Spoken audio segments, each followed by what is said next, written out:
மலையனூர் அங்காளியே மாக்காளி திருசூலியே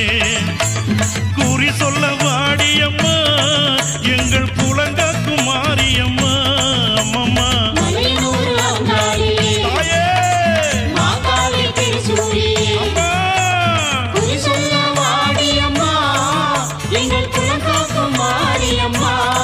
அம்மா மலையனூர் அங்காளியே